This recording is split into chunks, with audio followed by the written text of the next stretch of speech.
আসসালামু আলাইকুম। আজকে আমরা বেশ কয়েকটি সর্টিং অ্যালগরিদম সম্পর্কে ধারণা লাভ করব। আমি মূলত আজকে একটি তুলনামূলক আলোচনা করব।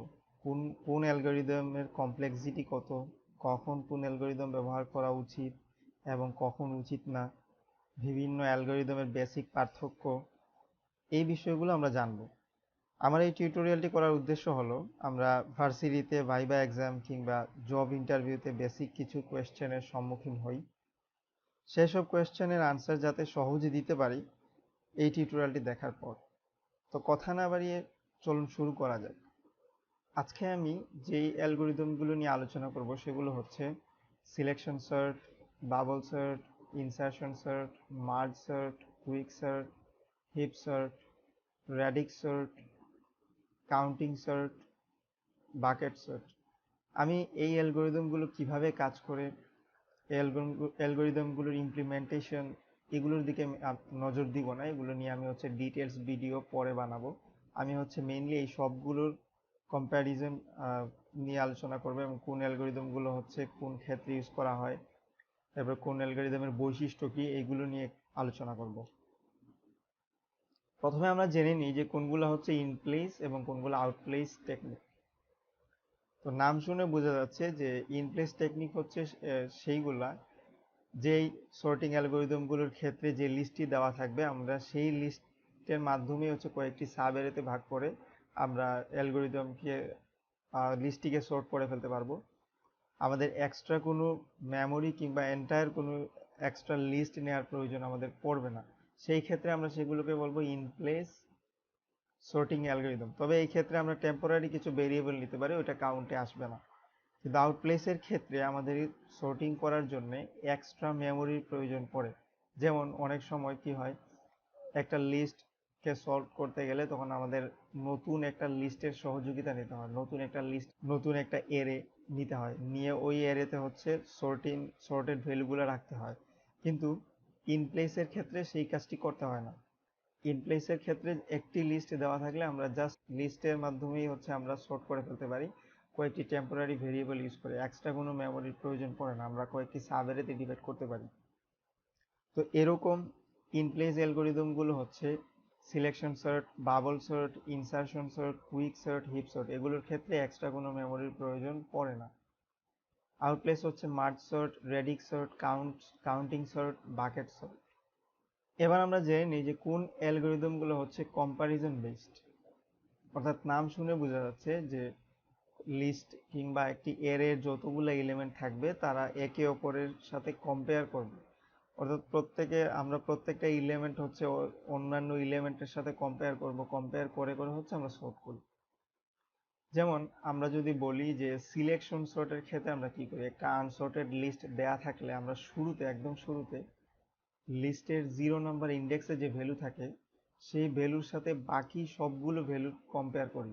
কম্পেয়ার করার পর মিনিমাম যে ভ্যালু পাওয়া যায়, অর্থাৎ একদম স্মলেস্ট যে ভ্যালু পাওয়া যায়, সেই ভ্যালুর সাথে আমরা সোয়াপ করে ফেলি।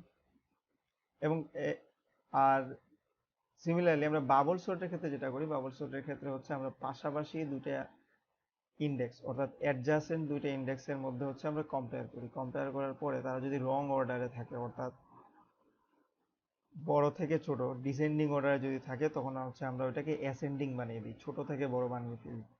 এভাবে আমরা কম্পেয়ার করি। তো selection sort, bubble sort, insertion sort, merge sort, quick sort, heap sort, এই অ্যালগরিদমগুলো কম্পারিজন বেসড। এগুলো নিজেদের এলিমেন্টের মধ্যে কম্পেয়ার করে করে সর্ট করে। এখন আমরা দেখি কোনগুলো non comparison based. Non comparison based radix sort, counting sort, bucket sort. এই অ্যালগরিদমগুলোর ক্ষেত্রে ইন্টারনাল কোনো কম্প্যারিজন হয় না, লিস্টের একটা এলিমেন্ট আরেকটা এলিমেন্টের সাথে মেইনলি কম্পেয়ার হয় না। তো এগুলো নিয়ে ইন ডিটেলস আলোচনা পরে আমি করব, কিভাবে কাজ করতে হয়, কিভাবে একটি অ্যালগরিদম কাজ করে। আপাতত আমি যেহেতু এইখানে অ্যালগরিদমগুলো শর্ট ব্রিফ দিচ্ছি, যার কারণে আমি কিভাবে কোন অ্যালগরিদম কাজ করে সেটি আর বলছি না। এখন আমরা জেনে নিই আসলে কোন অ্যালগরিদমগুলো স্টেবল এবং কোনগুলো আনস্টেবল। এখানে একটি ডেফিনিশন লেখা আছে। স্টেবল অ্যালগরিদম আমরা ওই অ্যালগরিদমগুলোকে বলে থাকি, আমরা অনেক সময় দেখি যে একটা লিস্টের মধ্যে ডুপ্লিকেট কিছু ভ্যালু থাকে। সাপোজ আমাদের 3টি এলিমেন্টের এরকম একটি অ্যারে দেওয়া আছে এবং এই অ্যারেটিকে আমাদের সর্ট করতে হবে। যদি আমরা স্টেবল সর্টিং অ্যালগরিদমগুলোর মধ্যে যে কোনো একটি ব্যবহার করি, ওই ক্ষেত্রে আমরা যে সর্টেড লিস্টটি পাবো সেটি হচ্ছে, এটি ছিল আমাদের আনসর্টেড লিস্ট এবং আমরা সর্টেড লিস্ট পেলাম হচ্ছে 1 2 2। এখানে আমরা ভালো করে খেয়াল করি, 1 এর কালার রেড ছিল, 1 যেহেতু সবচেয়ে ছোট স্বভাবতই সে সবার সামনে চলে গিয়েছে। গ্রিন কালারের 2 সেকেন্ড পজিশনে এবং ব্ল্যাক কালারের 2 গিয়েছে থার্ড পজিশনে। এখানে দেখা যাচ্ছে যে আমরা আমাদের যে অর্ডারে দুইটি 2 দেওয়া ছিল অর্ডার সেম রয়ে গিয়েছে, অর্ডার চেঞ্জ হয়নি। স্টেবল অ্যালগরিদম একই কাজ করে থাকে। যদি ডুপ্লিকেট ভ্যালু পাওয়া যায় সেই ক্ষেত্রে হচ্ছে তাদের অর্ডার কোনো ক্রমেই চেঞ্জ হয় না, কিন্তু আনস্টেবলের ক্ষেত্রে চেঞ্জ হয়ে যেতে পারে। এটি হচ্ছে বেসিক পার্থক্য। এখন আমরা দেখি আসলে কোনগুলো স্টেবল। স্টেবলের মধ্যে রয়েছে bubble sort, insertion sort, merge sort, counting sort, bucket sort. আনস্টেবলের মধ্যে রয়েছে selection sort, quick sort, heap sort, radix sort. এবার আমরা এই সবগুলো অ্যালগরিদমের টাইম কমপ্লেক্সিটির দিকে নজর দিই। প্রথমে দেখা যাচ্ছে এখানে সিলেকশন সার্ট, যার কমপ্লেক্সিটি বেস্ট কেসে, এভারেজ কেস এবং ওয়ার্স্ট কেস সব ক্ষেত্রেই হচ্ছে big O N square pretty high. Bubble সর্টের ক্ষেত্রে অবশ্য বেস্ট কেসে big O N, average case and worst কেসে হাই।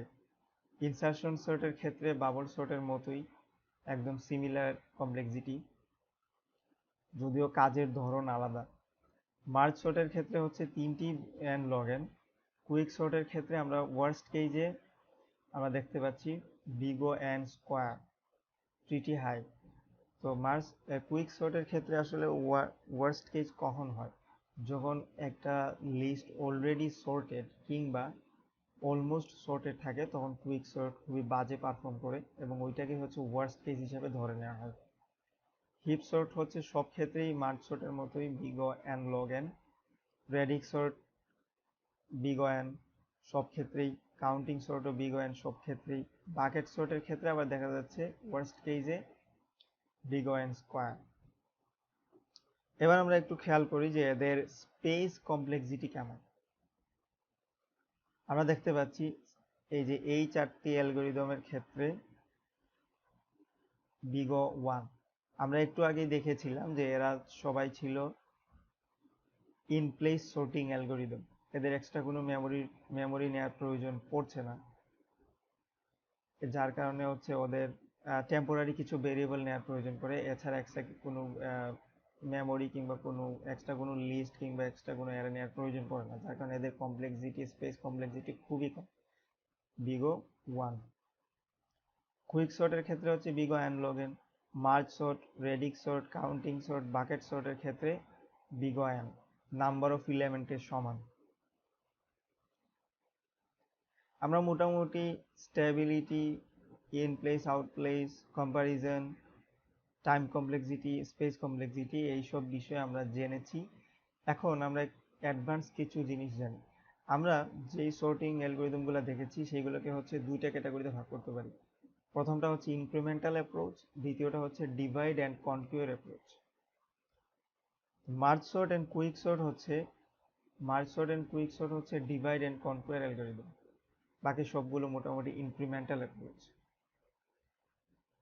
আমরা খেয়াল করেছি যে selection sort, bubble sort, insertion সর্টের complexity, time complexity very high, যার কারণে বাকিদের সাথে যদি আমরা কম্পেয়ার করি এদেরকে আমরা ইনএফিশিয়েন্ট বলতে পারি।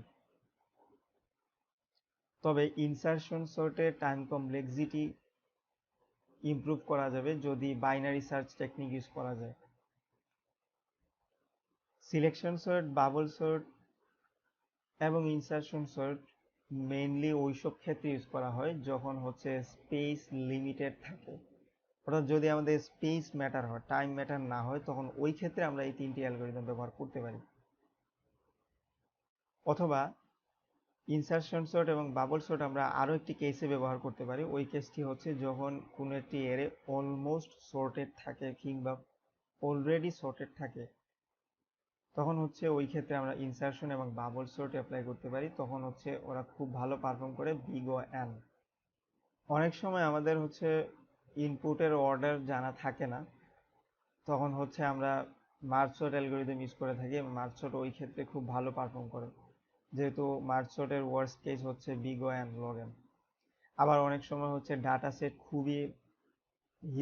সেট হিউজ থাকে, অথবা অনেক সময় এক্সটার্নাল স্টোরেজের মধ্যে ডাটাগুলো স্টোর করা থাকে, ওইসব ক্ষেত্রে মার্জ সর্ট খুব ভালো পারফর্ম করে।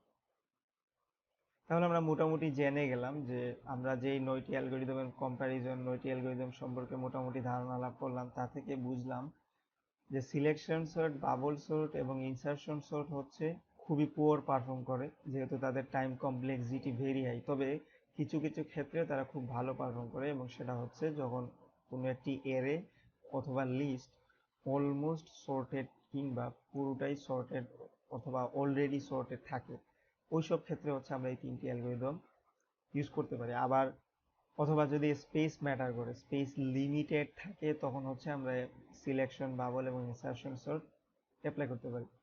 এছাড়া ইন রিয়েল লাইফ হচ্ছে কুইক সর্ট সবচেয়ে বেশি ব্যবহার করা হয়, এবং এখানে আমরা একটা জিনিস দেখেছিলাম যে কুইক সর্ট হচ্ছে ওয়ার্স্ট কেস হচ্ছে বিগ ও এন স্কোয়ার।